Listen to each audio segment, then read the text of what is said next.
Selamat malam Bapak Ibu.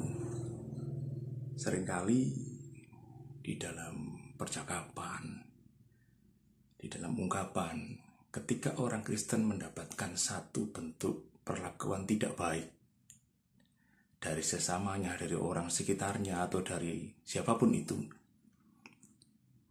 kita seringkali bilang seperti ini: biarlah Tuhan yang membalas perbuatannya. Perkataan ini, frase ini seolah-olah sebagai orang Kristen kita merelakan perbuatan baik orang lain, perbuatan jahat orang lain. Seolah-olah kita membalas perbuatan jahat itu dengan perbuatan baik. Kita tidak mendendam, kita tidak, istilahnya tidak berusaha membalas perbuatan jahat orang lain dan membiarkan Tuhan yang membalasnya. Tetapi kalau kita mencermati lebih lanjut, sebenarnya perkataan ini merupakan satu permintaan terselubung supaya Tuhan yang membalas perbuatan jahat orang kepada kita. Tetapi apakah boleh kita berdoa supaya Tuhan, atau kita meminta Tuhan untuk membalas perbuatan jahat kepada orang lain? Perbuatan jahat orang lain kepada kita? Boleh enggak? Sebagai orang Kristen yang diajari untuk mengampuni kesalahan orang lain, bahkan di dalam doa Bapa Kami, Tuhan mengatakan seperti ini. Yesus mengajarkan kepada kita seperti ini: ampunilah kesalahan kami seperti kami mengampuni setiap orang yang bersalah kepada kami. Nah, frase ini, perkataan Tuhan ini, pengajaran yang diberikan Tuhan, yang diajarkan oleh Tuhan kepada kita ini, mengajarkan kepada kita bahwa sudah seharusnya kita tidak membalas perbuatan jahat apapun yang dilakukan orang terhadap kita. Nah, kalau kita masih berusaha, masih mengatakan Tuhan yang membalas perbuatan jahat orang lain, berarti kita tidak rela.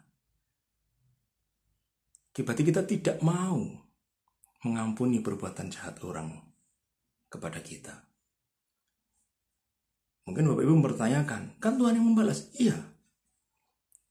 Kalau kita masih ingin Tuhan membalas perbuatan jahat orang lain, berarti kita tidak mengasihi orang tersebut. Berarti kita tidak mengampuni orang tersebut. Apakah benar hal ini yang diinginkan Tuhan Yesus ketika Dia mengajarkan doa Bapa Kami kepada kita? Bapak Ibu yang dikasihi Tuhan, ketika sebagai manusia kita punya hukum positif, punya hukum negara. Jika ada orang berbuat jahat kepada kita, ya buktikan di depan hukum, tuntut dia di depan hukum. Kalau kita benar-benar mengikhlaskan, mengampuninya, ya udah usah kita ngomong biar Tuhan yang membalas. Kita mengampuni dia. Kita merelakan apa yang dilakukannya kepada kita. Kita merelakan perbuatan jahatnya yang dilakukan kepada kita. Tidak usah bilang biar Tuhan yang membalas perbuatannya. Karena rasa biar Tuhan yang membalas perbuatannya ini seolah-olah menyuruh Tuhan untuk membalas perbuatan jahat orang yang telah dilakukan orang kepada kita.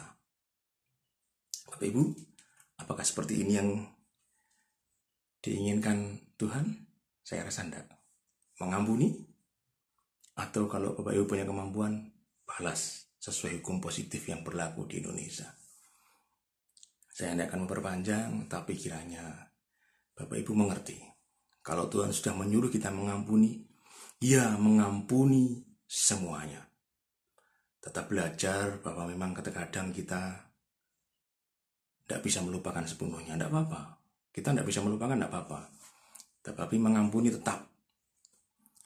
Tidak melupakan itu maksudnya kita mengingat perbuatan jahatnya supaya apa? Supaya kita belajar untuk tidak terjatuh lagi dalam kesalahan yang sama. Kalau kita sudah pernah dijahati orang, ya jangan terlalu dekat-dekat dengan mereka. Kalau orang sudah berbuat jahat kepada kita, ya jangan mempercayakan sesuatu hal kepada mereka. Jangan terlalu percaya kepada mereka. Bersikap hati-hati. Tapi mengampuni, tetap mengampuni. Jangan pernah meminta Tuhan untuk membalas perbuatan jahat orang lain kepada kita. Itu kata kuncinya. Sekali lagi, jangan pernah meminta Tuhan untuk membalas perbuatan jahat orang lain kepada kita. Mengampuni, karena itu tugas kita sebagai surat Kristus yang terbuka. Selamat malam, Tuhan memberkati kita semua sampai kesudahan zaman.